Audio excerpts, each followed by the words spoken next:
Trisac. L'original.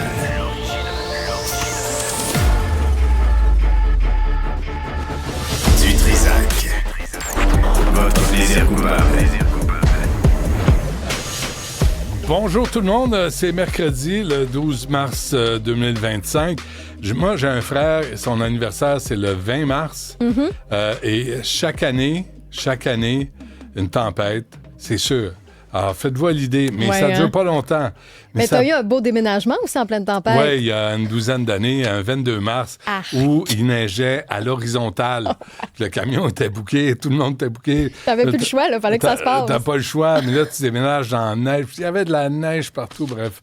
Mais t'en meurs pas. Mais non, t'en meurs pas. C'est pas comme avoir un cancer ou quelque chose. Non. C'est pas grave. Puis ça reste jamais longtemps non plus rendu dans ces dates-là. Là. 2 jours, puis c'est parti. Exactement. Fait que faut se calmer le pompon un petit peu. Ça va être... Écoute, moi, j'en reviens pas. Je vous le dis encore une fois, j'en reviens pas. Gratuitement. Complètement gratuitement. On vous appelle pas, on vous charge pas votre carte de crédit, on veut pas avoir vos données personnelles, frauder vos grands-parents. Rien, on vous demande rien. À 13h, ça va être pas pire parce qu'on a le président du club Tesla Québec avec nous et aussi le porte-parole de l'Association Véhicules électriques du Québec. Quand je vois 800 militants écologistes à Berlin qui voulaient prendre d'assaut l'usine de Tesla parce que Musk, propriétaire de Tesla, appuie Trump dans ses dérives politiques, là, tu dis, attends une minute, 800 militants écologistes veulent faire fermer une usine de voitures électriques. Puis moi, je pensais que le combat contre les gaz à effet de serre, qui causent les changements climatiques, était la priorité en ce siècle, en ce 21e siècle. Non! La rectitude politique passe avant les changements climatiques. Extraordinaire. Et les gens, là, le vandalisme.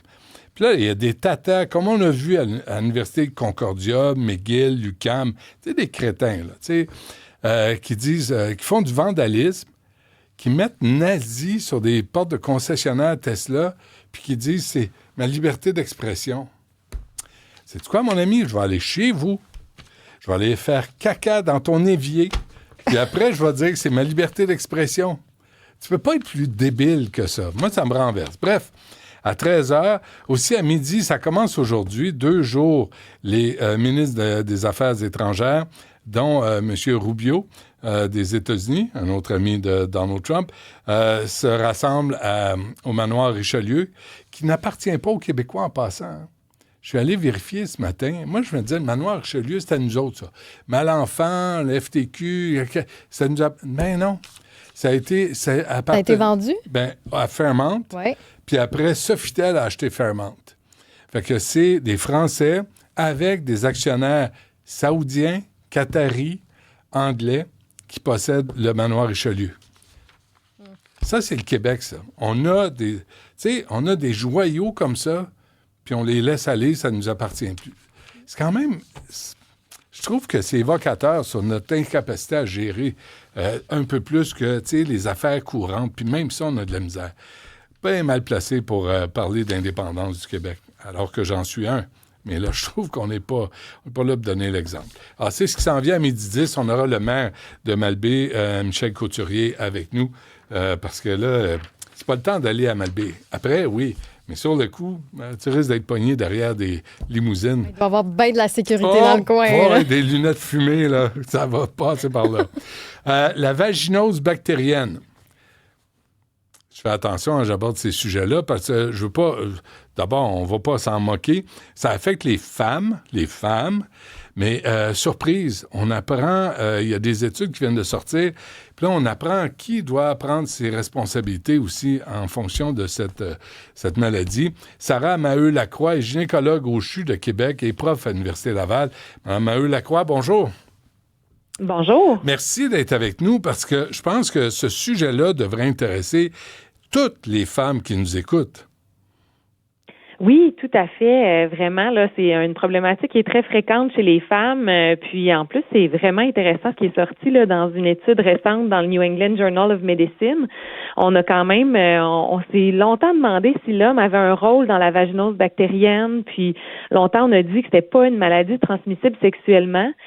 Mais dernièrement, dans leur étude, ils ont montré qu'en traitant l'homme, on vient augmenter le succès du traitement. Donc, c'est quand même une belle avancée là au niveau de la science. OK, on va y arriver à ça, Maheu Lacroix, dans un instant. D'abord, mais je pense que c'est important de le faire, puis sérieusement. Là, vaginose bactérienne, vaginite, infection urinaire, est-ce qu'on peut faire la distinction de tout ça, là? Oui, tout à fait. Donc, vaginite, en fait, ça va être lorsque les symptômes principalement sont quand ça pique. Donc, les vaginites vont souvent être à levure, c'est comme un type de champignon. Alors que la vaginose bactérienne, dont il est question dans l'étude, c'est vraiment lorsque les pertes sont malodorantes. Donc, il y a un débalancement au niveau de la flore vaginale. Okay. Il y a toujours des bactéries dans la flore vaginale, mais lorsqu'il y a des mauvaises bactéries qui prennent le dessus, on peut avoir des pertes malodorantes. Puis sinon, les infections urinaires là, vont vraiment être lorsqu'il y a des bactéries au niveau des urines. Donc, on est dans une autre sphère où on va plus avoir des douleurs au niveau suspubien, puis on peut avoir des symptômes urinaires avec ça. Et ça, la vaginose bactérienne, ça touche, je lis les données, moi je ne le savais pas, 1/3 des femmes en âge de procréer. Qu'est-ce qu'on croyait avant et qu'est-ce qu'on comprend aujourd'hui? Ben oui, en fait, c'est qu'on n'avait jamais eu d'évidence que de traiter le partenaire aidait au succès du traitement. Donc, on a très longtemps dit que c'était pas une maladie transmissible sexuellement. Par contre, on se rend compte que il y a eu une étude récente en Australie où on a fait le traitement de la femme, puis dans l'autre groupe, on a comparé au traitement de la femme plus le traitement du partenaire. Et ce qu'ils ont trouvé, c'est qu'on avait 2 fois plus de succès lorsqu'on traitait également le partenaire avec un antibiotique par la bouche et une crème qu'il applique sur le pénis. Donc, probablement qu'il y a des femmes qui se recontaminent avec les bactéries de leur conjoint et qui refont des épisodes à cause qu'elles se font recontaminer par ces bactéries-là. Alors que là, on comprend que lorsqu'on traite le partenaire aussi, on diminue les risques. Donc, ça en fait maintenant une infection aussi qui se transmet de façon sexuelle. OK, mais la bactérie chez l'homme, comment on l'attrape? Ben en fait, c'est les bactéries, c'est par contact le plus souvent. Donc, c'est sûr que c'est sexuellement également. Donc, c'est probablement des bactéries qu'on se transmet sexuellement d'une personne à l'autre. On est tout le temps porteur de plein de bactéries, soit sur notre peau ou sur nos muqueuses. Donc, c'est juste que à cause de leur localisation, ça se transmet plus sexuellement. Puis les bactéries, ça fait longtemps qu'elles sont connues. C'est juste qu'habituellement, vont pas vraiment donner de symptômes aux hommes, ou souvent, ça va être des symptômes très légers. Donc, même chez quelqu'un qui serait complètement asymptomatique, il pourrait quand même retransmettre ces bactéries-là à la femme qui va refaire un épisode de vaginose bactérienne puis avoir un insuccès de son traitement. OK. Les symptômes légers chez l'homme, par ceux qui nous écoutent, j'espère qu'ils vont se poser des questions. Là, si leur partenaire a souvent des vaginoses bactériennes, je pense que ça vaut la peine de les informer. Ça ressemble à quoi, ces symptômes-là? Ben souvent, on peut décrire là, des symptômes plus irritatifs. Donc, l'irritation, ça peut piquer un peu. C'est sûr que quand il y a des écoulements qui sentent mauvais, mais là, c'est franchement anormal. Des rougeurs. Donc, voilà. C'est des rougeurs ce genre de symptômes-là. Sur le pénis? Sur le pénis, OK. oui. OK. Mais et ça, il y a eu des traitements chez les femmes, puis il y a plusieurs femmes qui n'arrivaient pas à se débarrasser de cette bactérie. Ben tout à fait. En fait, quand on regarde les chiffres de cette récente étude, on se rend compte qu'il y a quand même 63% des femmes qui se traitent adéquatement là, avec les traitements reconnus, qui vont refaire un épisode très rapidement après leur traitement. Donc, vraiment un haut taux d'échec au traitement. Puis, le fait de traiter le partenaire permettait vraiment de réduire de moitié les récurrences. Donc, on arrive enfin à leur proposer là, un traitement plus efficace. Est-ce que, je ne sais pas si vous voyez, Mme Maheu Lacroix, là, est-ce que ça indique aussi sur l'utilisation des protections, des condoms? Est-ce que c'est en baisse, c'est en hausse? Est-ce que ça affecte la propagation de cette bactérie? Ben c'est sûr que le condom est une façon de limiter la propagation des bactéries. Ça demeure que même avec le port du condom, on a un contact là au niveau de la peau, mais c'est certain que par le condom, on limite là, le contact avec les muqueuses, puis ça peut clairement diminuer la propagation des bactéries par le fait que c'est une méthode barrière.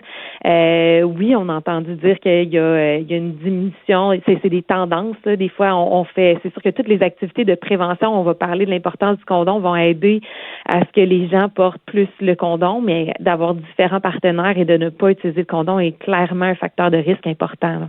Puis c'est déjà connu que c'est un facteur de risque pour les vaginoses bactériennes et même pour les vaginites là, d'avoir plusieurs partenaires. Ah oui.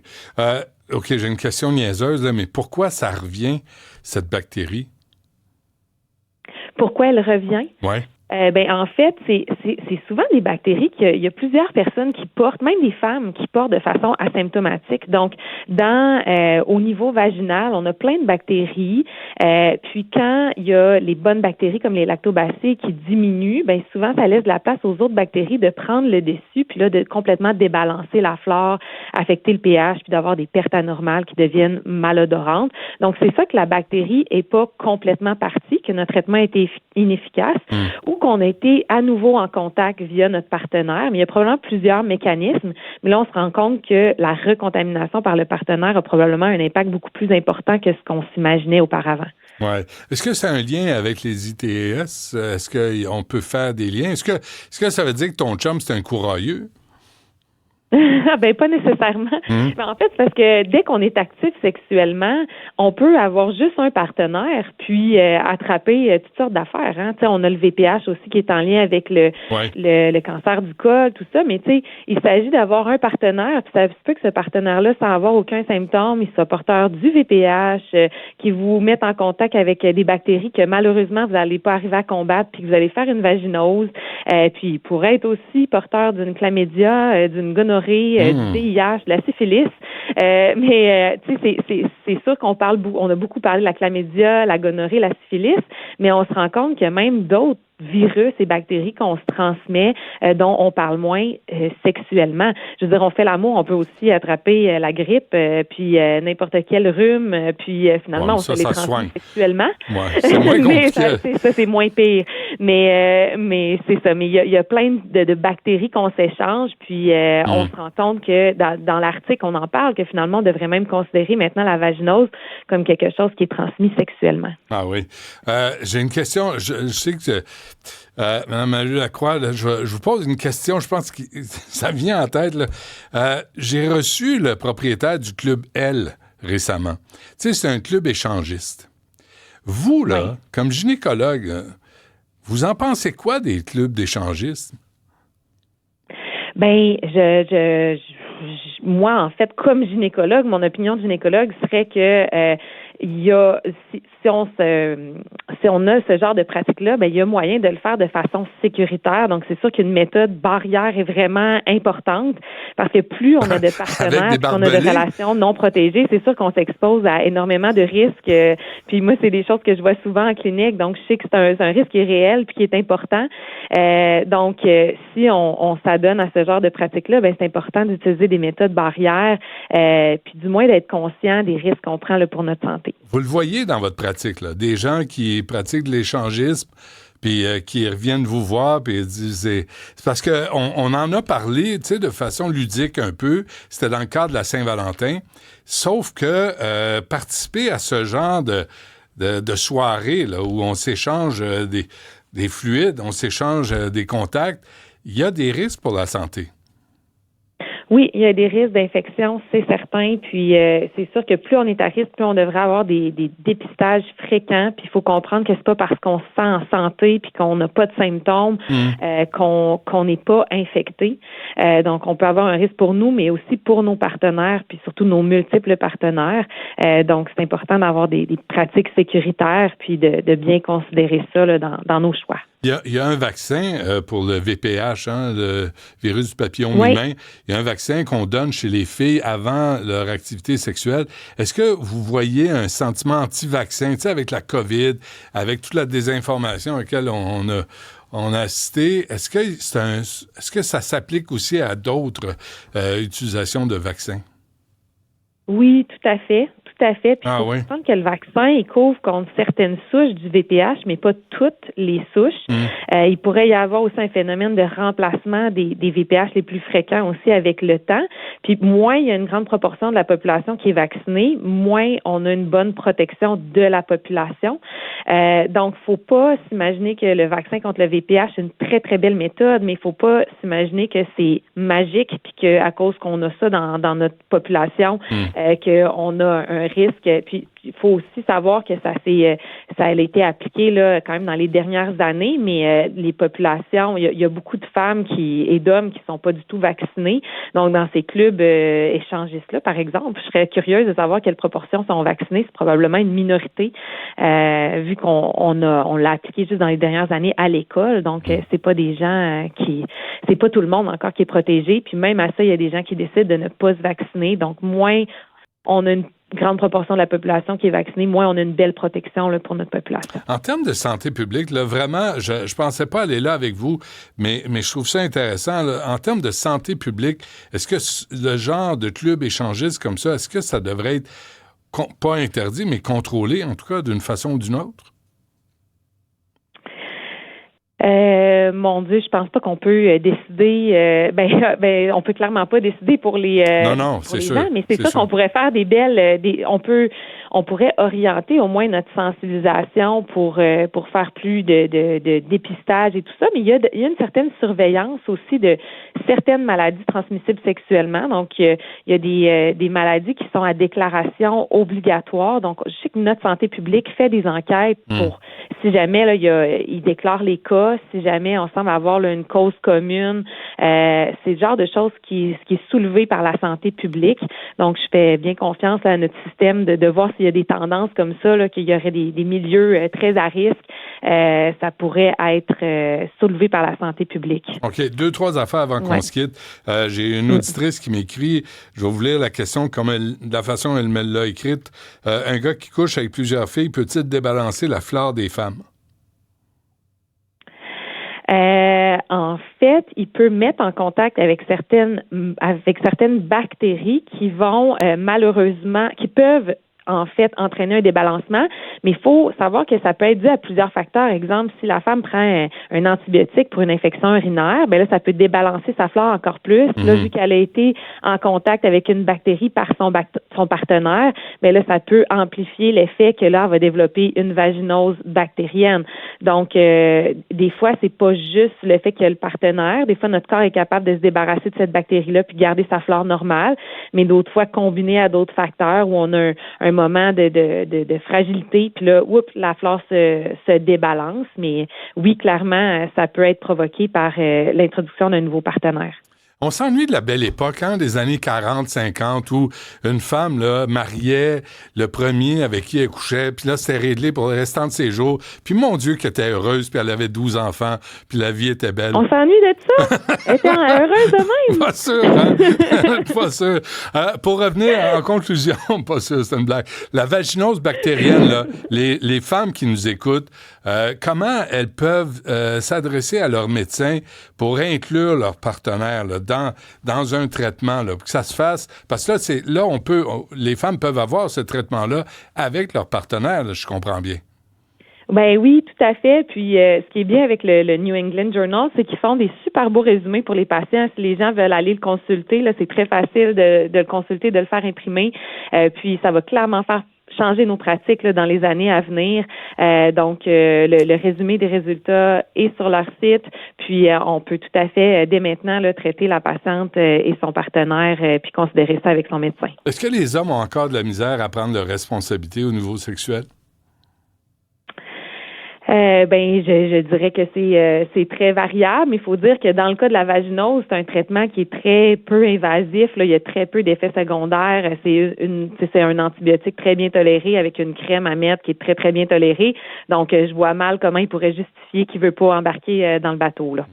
Bonne réponse. Sarah Maheu-Lacroix, gynécologue au CHU de Québec, prof à l'Université de Laval. Vos étudiants doivent être très contents que vous leur enseigniez ce que vous savez parce que c'était vraiment intéressant comme conversation. Merci à vous. Merci beaucoup pour l'invitation. Bonne journée.